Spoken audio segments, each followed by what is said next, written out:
اچھا، تصور کریں کہ ایک انتہائی جدید اور بہت ہی مہنگی مشین خریدی گئی ہے، اور جو شخص اس کو چلا رہا ہے نا، وہ اس کا مینول یعنی جو ہدایتی کتابچہ ہوتا ہے اس کے بغیر ہی اس کو آپریٹ کرنے کی کوشش کر رہا ہے۔ ہاں، اور بظاہر آپ دیکھیں تو شاید اس مشین کی بتیاں جل رہی ہوں، وہ شور بھی کر رہی ہو، یعنی دیکھنے والے کو تو یہی لگے گا کہ سب کچھ ٹھیک چل رہا ہے۔ بالکل، لیکن اگر آپ تھوڑا غور کریں تو اندر ہی اندر اس کے پرزے غلط کمانڈز کی وجہ سے آپس میں ٹکرا رہے ہوں گے، رگڑ کھا رہے ہوں گے، اور وہ پوری مشین تیزی سے ایک خوفناک ٹوٹ پھوٹ کی طرف بڑھ رہی ہوگی۔ اور اس صورتحال میں نا سب سے بڑا المیہ یہ ہوتا ہے کہ کیونکہ وہ شخص مینول پڑھنے سے انکاری ہے تو اسے یہ سمجھ ہی نہیں آتا کہ خرابی دراصل پیدا کہاں سے ہو رہی ہے۔ ہاں، وہ بس باہر سے چیزوں کو ٹھیک کرنے کی کوشش کرتا رہے گا، خرابی دور کر دی ہے، جبکہ اصل مسئلہ اس کے اندرونی نظام اور غلط پروگرامنگ کا ہوتا ہے جو مسلسل نظر انداز ہو رہا ہوتا ہے۔ اور ہماری آج کی اس گفتگو اور اس ڈیپ ڈائیو کا مرکز بھی بالکل یہی تمثیل ہے۔ آج ہم ایک انتہائی فکر انگیز تحریر کا تجزیہ کر رہے ہیں جو انسان اور اس کے بنانے والے کے مینول یعنی شریعت کے درمیان موجود اسی حساس رشتے کو بیان کرتی ہے۔ اور یہ تحریر کہاں پبلش ہوئی تھی؟ ہاں، یہ تحریر Islamic sciences and modern technology نام کے ایک چینل کی جانب سے شائع کی گئی ہے، جس کے مصنف نے اپنا نام عاجز مسلمان لکھا ہے، اور اس کا عنوان ہے اعراض عن شریعت کا انجام، دنیا اور آخرت کی تباہی۔ بہت ہی گہرا عنوان ہے، اور میرے خیال میں آج کے اس سیشن کا مقصد اس بیانیے کی لاجک کو کھولنا ہے کہ کس طرح یہ تحریر قرآن، حدیث اور انسانی نفسیات کو جوڑ کر یہ ثابت کرتی ہے کہ شریعت سے منہ موڑنے کے نقصانات کیا ہوتے ہیں۔ بالکل، انفرادی، معاشرتی اور اخروی نقصانات۔ لیکن یہاں ایک بات ضرور کلیئر کرنا چاہوں گا کہ ہم اس پلیٹ فارم پر اس تحریر کا خالصتاً ایک غیر جانبدارانہ اور تجزیاتی مطالعہ کر رہے ہیں۔ صحیح کہہ رہے ہیں آپ، ہم کسی خاص نظریے، فرقے یا سیاسی سوچ کی تائید نہیں کر رہے، بس ہمارا مقصد ان دلائل اور حقائق کی فکری گہرائی کو سمجھنا ہے جو مصنف نے پیش کیے ہیں، تاکہ ہم بس اس ٹیکسٹ کے اندر کی لاجک کو ڈیکوڈ کر سکیں۔ تو آئیے اسی مشین اور مینول والی ایگزامپل سے بات کو آگے بڑھاتے ہیں۔ تحریر کا آغاز اس دعوے سے ہوتا ہے کہ جب انسان اس مینول سے دور ہوتا ہے تو سب سے پہلا دھماکہ کسی باہر کے محاذ پر نہیں ہوتا، بلکہ انسان کے اندر ہوتا ہے، یعنی انٹرنل ڈیمیج پہلے ہوتا ہے۔ ہاں، ایگزیکٹلی۔ مصنف نے اس بات کو ثابت کرنے کے لیے سورۃ طٰہٰ کی آیت 124 کا حوالہ دیا ہے، جس میں فرمایا گیا ہے کہ جو شخص اللہ کے ذکر یا شریعت سے اعراض کرے گا اس کی زندگی تنگ کر دی جائے گی، جس کو قرآن نے معیشتاً دنکا کہا ہے۔ اور یہاں یہ تحریر ایک بہت ہی دلچسپ پوائنٹ اٹھاتی ہے کہ اس تنگی کا مطلب صرف غریبی یا بھوک نہیں ہے، بلکہ یہ دل کی بے چینی اور ایک نہ ختم ہونے والی بے سکونی کا نام ہے۔ اچھا ویٹ، یہاں میرا ایک سوال ہے، اور مجھے لگتا ہے کسی کے ذہن میں بھی آ سکتا ہے۔ اگر اس تنگی کا تعلق بینک بیلنس سے نہیں ہے تو کیا اس کا مطلب یہ ہے کہ دنیا کا امیر ترین شخص جس کے پاس ہر جدید آسائش ہے وہ بھی اس اضطراب کا شکار ہو سکتا ہے؟ ایک بہت واضح لکیر کھینچتی ہے۔ وہ کیسے؟ دیکھیں، مصنف نے سورہ الصف کی آیت 5 کا حوالہ دیا ہے، جس میں ذکر ہے کہ جب وہ سیدھے راستے سے ہٹے تو اللہ نے ان کے دلوں کو اور ٹیڑھا کر دیا۔ یعنی اگر مشین کا سافٹ ویئر ہی کرپٹ ہو جائے تو آپ اس میں کتنا ہی مہنگا فیول کیوں نہ ڈال دیں، وہ ٹھیک کام نہیں کرے گی۔ اوہ واو! یعنی اصل بے سکونی وسائل کی کمی نہیں ہے بلکہ وہ سافٹ ویئر کا کرپٹ ہونا ہے۔ بالکل، انسان سے ہدایت کا چھن جانا۔ جب دل ٹیڑھا ہو جاتا ہے نا تو انسان کو سچ سمجھ آنا بند ہو جاتا ہے۔ آج کے دور میں ہم جس کو ایگزسٹینشل ڈریڈ کہتے ہیں، یہ وہی سٹیٹ ہے۔ ہاں، ایک وجودی بحران، مطلب ایک شخص ہر چیز سے گھرا ہوا ہے پھر بھی اندر سے کھوکھلا ہے۔ ہاں، کیونکہ جس مقصد کے لیے اسے ڈیزائن کیا گیا تھا وہ اس سے کٹ چکا ہے۔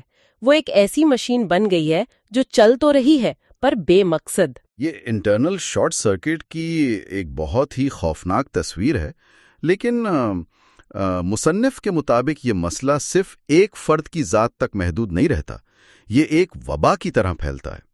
ظاہر ہے، معاشرہ دراصل افراد ہی کے مجموعے کا نام ہے نا۔ جب افراد کے دلوں سے سکون اور حق کی پہچان ختم ہوگی تو اس کا اثر بازار، عدالتوں اور خاندانی رشتوں پر تو پڑے گا نا۔ ہاں، اگر ایک فیکٹری میں ایسی ہزاروں خراب مشینز رکھ دی جائیں تو فیکٹری تو تباہی ہوگی، تحریر کے اس حصے میں سورہ المائدہ کی آیت 49 اور سنن ابی داؤد کی ایک حدیث کا حوالہ ہے، جس میں انصراح کے کاروبار کا ذکر ہے، رائٹ؟ بالکل۔ انصراح سے مراد ایسی تجارت ہے جو بظاہر تو جائز لگتی ہے، لیکن اس کے پردے میں سود اور شدید مادی ہوس چھپی ہوتی ہے۔ مصنف بتاتا ہے کہ جب قوم اعلیٰ مقاصد کو چھوڑ کر صرف دنیا سمیٹنے میں لگ جاتی ہے تو ان پر ذلت مسلط کر دی جاتی ہے۔ اور یہ پوائنٹ بہت اہم ہے۔ قرآن کے حوالے سے یہ ثابت کیا گیا ہے کہ شریعت سے ہٹنے کا لازمی نتیجہ اختلاف، فساد اور بے برکتی کی صورت میں نکلتا ہے۔ اچھا، اس پر میرا ایک اور تھاٹ ہے۔ کیا یہ جو معاشرتی زوال ہے جس میں کرپشن وغیرہ آتی ہے، یہ اچانک آسمان سے کسی آفت کی طرح نازل ہوتا ہے، یا پھر یہ ایک گریجول ڈکے ہے، جیسے دھیمک لکڑی کو اندر سے کھوکھلا کرتی ہے؟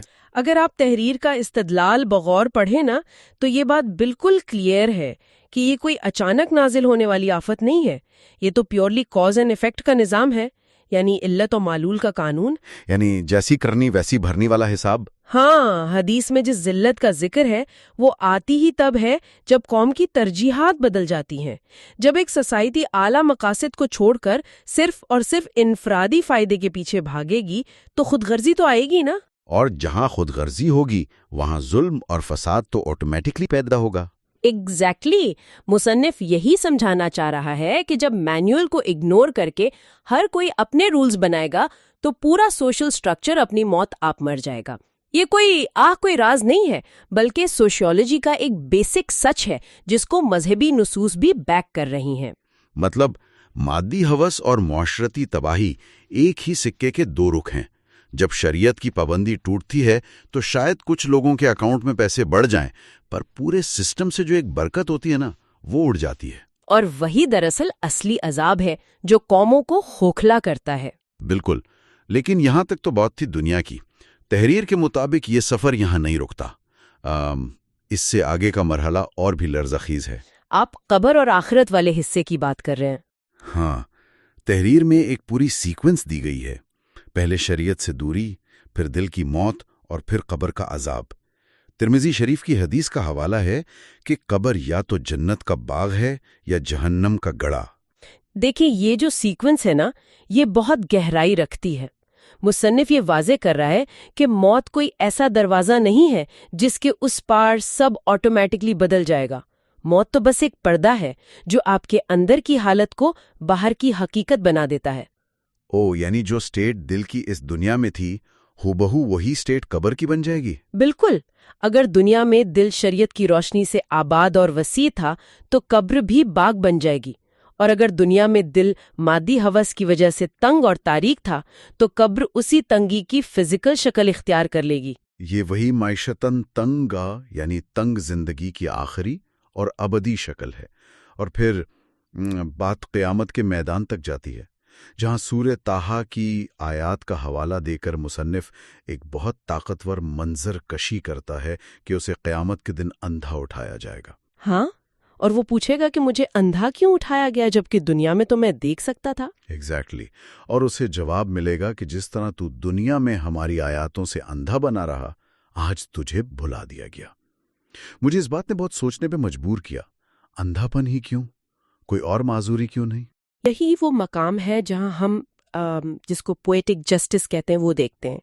اگر آپ اس کی تشریح پر غور کریں تو آخرت کی سزائیں دراصل دنیا کے اعمال ہی کا ظاہری روپ ہے۔ مطلب اس نے دنیا میں روشنی ہوتے ہوئے بھی اپنی آنکھیں بند رکھیں۔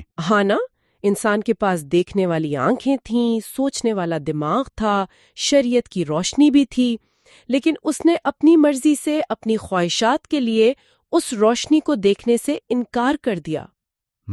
تو قیامت کے دن، جو کہ فائنل آڈٹ کا دن ہے، اللہ اس کی اسی اندرونی حالت کو ایک فزیکل باڈی دے دے گا۔ ایگزیکٹلی، جو اندھا پن دنیا میں ایک روحانی حالت تھی، آخرت میں وہ حقیقتاً ایک جسمانی عذاب بن جائے گا۔ بہت ہی خوفناک تصور ہے یہ۔ لیکن تحریر کی شدت یہاں بھی ختم نہیں ہوتی۔ مصنف نے سورہ النور کی آیت 9 کا حوالہ دیا ہے اور بتایا ہے کہ ان سب سے بڑا عذاب اور نقصان اندھا پن یا قبر کی گھٹن نہیں ہے، بلکہ وہ اللہ کی ناراضگی ہے۔ اور اس کی وجہ بہت لاجیکل ہے۔ انسان کی تخلیق کا مقصد ہی اس کے خالق سے جڑا ہونا ہے۔ جب وہ کنیکشن ہی ٹوٹ گیا تو باقی سب عذاب تو اس کے سائیڈ ایفیکٹس ہیں۔ وہی مینول والی بات، یعنی اگر بنانے والے نے مشین سے دستبرداری اختیار کر لی ہے اور اسے اسکریپ یارڈ میں پھینک دیا ہے تو وہی تو اصل تباہی ہے۔ بالکل، خالق کی ناراضگی اس پوری تباہی کا آپ ہی پوائنٹ ہے۔ اچھا، اس سب کے بعد تحریر ہمیں واپس آج کے حالات کی طرف لے آتی ہے۔ مصنف موجودہ دور اور امت کے زوال کی 3 بڑی وجوہات بتاتا ہے: شریعت کو عملی زندگی سے نکالنا، خواہشات کی پیروی کرنا اور غیر اللہ کے نظام پر چلنا۔ ہاں، اور سورہ المائدہ کی آیت 50 کا حوالہ بھی دیا ہے، جہاں پوچھا گیا ہے کہ کیا یہ لوگ جاہلیت کا فیصلہ چاہتے ہیں؟ اور اس سب کا حل اس نے سورہ النساء کی آیت 59 میں بتایا ہے کہ واپس قرآن اور سنت کی طرف لوٹو اور شریعت کو نافذ کرو۔ بالکل واضح حل ہے۔ لیکن یہاں میرے پاس ایک بہت ہی پریکٹیکل سا سوال ہے۔ تحریر کہتی ہے ایک طرف شریعت ہے جو کامیابی ہے، دوسری طرف خواہشات ہیں جو تباہی ہیں۔ تو کیا کوئی بھی انسان حقیقت میں اپنی تمام خواہشات کو اندر سے مار سکتا ہے، یا مصنف کا اشارہ ترجیحات کو بدلنے کی طرف ہے؟ یہ بہت باریک پوائنٹ اٹھایا آپ نے۔ دیکھیں، اگر ہم ٹیکسٹ کی اسپرٹ کو سمجھیں تو مصنف کا مقصد ڈیزائرز کو کمپلیٹلی ختم کرنا نہیں ہے۔ اسلام رہبانیت تھوڑی سکھاتا ہے کہ آپ سب چھوڑ کر جنگلوں میں نکل جائیں۔ ہاں، ورنہ تو دنیا کا نظام ہی رک جائے گا۔ ایگزیکٹلی۔ مصنف کا اصل سوال یہ ہے کہ آپ کی زندگی کی گاڑی کا ڈرائیونگ ویل کس کے ہاتھ میں ہے؟ کہ آپ کے روزمرہ کے فیصلے، آپ کا بزنس، آپ کے رشتے، یہ سب آپ کے غصے اور لالچ پر چل رہے ہیں یا ایک اعلیٰ قانون یعنی شریعت کے تبع ہیں؟ یعنی خواہشات کو ختم نہیں کرنا، بس انہیں مینول کی حدود میں لانا ہے۔ ہاں، یہ ٹیکسٹ ہم سے ایک سیلف اکاؤنٹیبلٹی مانگتا ہے۔ آپ لائف کے کچھ حصوں میں شریعت مان لیں اور جہاں فائدہ ہو وہاں خواہش کے پیچھے چل پڑیں۔ یہ اپروچ نہیں چل سکتی۔ یعنی مکمل سرنڈر چاہیے۔ اگر ہماری ڈیزائرز شریعت کے مینول کے اندر رہیں گی تو معاشرے کا فائدہ ہوگا، ورنہ تباہی طے ہے۔ بالکل، یہی اس پوری بات کا خلاصہ ہے۔ تو اگر ہم اس پوری گفتگو کو سمیٹیں تو اس تحریر نے ہمارے سامنے ایک ایسی ریئلٹی رکھی ہے جسے جھٹلانا شاید ناممکن ہے۔ زوال کا سفر ایک ہی غلطی سے شروع ہوتا ہے: اللہ کے مینول سے منہ موڑنا۔ اور اس کا پہلا اثر باہر نہیں، دل پر ہوتا ہے۔ دل ٹیڑھا ہوتا ہے اور ایک ایسی بے سکونی آتی ہے جسے کوئی ٹیکنالوجی اور پیسہ نہیں مٹا سکتا۔ اور پھر وہ بے سکونی پورے معاشرے میں پھیل کر کرپشن اور ذلت لاتی ہے۔ وہاں سے قبر کا تنگ گڑھا اور آخر میں قیامت کا اندھاپن اور خدا کی ناراضگی۔ ہے۔ سچ پوچھئے تو یہ تحریر صرف ایک مذہبی وارننگ نہیں لگی مجھے، یہ تو آج کے ماڈرن انسان کے لیے ایک آئینہ ہے۔